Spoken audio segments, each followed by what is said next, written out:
There's my bike. I got the Animal peg in the back. I got the newer stock proper rim. Then the Animal GLHR tire.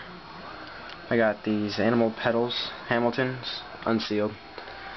Wombolt crank. I got the McNeil primary. I think this looks pretty cool. The E-clat post seat combo. The Sunday second wave frame. Odyssey classic race forks. E-clat slot machine front peg.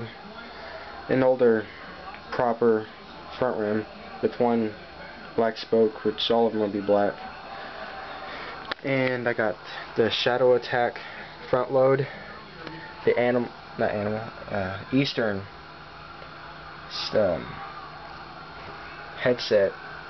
I forget sometimes.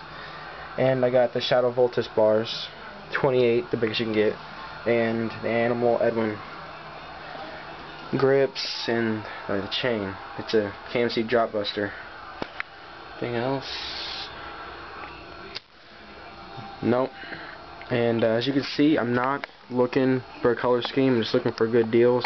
Most of the stuff I bought from other people or it was on sale. But yeah, I know. It doesn't look too good. Oh yeah, I got the Odyssey Aiken P-Light. I plan on getting another one, putting it on the back because I like it. Other people don't though, which is weird. Oh well, that's my bike.